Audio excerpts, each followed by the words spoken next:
Diet करताय तरी वजन जागेवरच अडकलेलं आहे का? नमस्कार मित्रांनो, मी शिवराज बिझी बट फिटकडून. साखर बंद, तेल कमी, चालणं सुरू आहे, तरीही वजन काट्यावर काही फरकच नाही. काही दिवस कमी होतं, पुन्हा तसंच.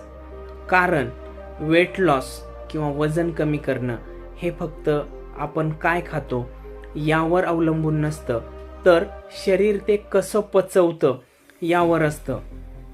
जर तुमची गट म्हणजे पचन संस्था कमजोर असेल तर डाएट शरीराला उपयोगी पडतच नाही.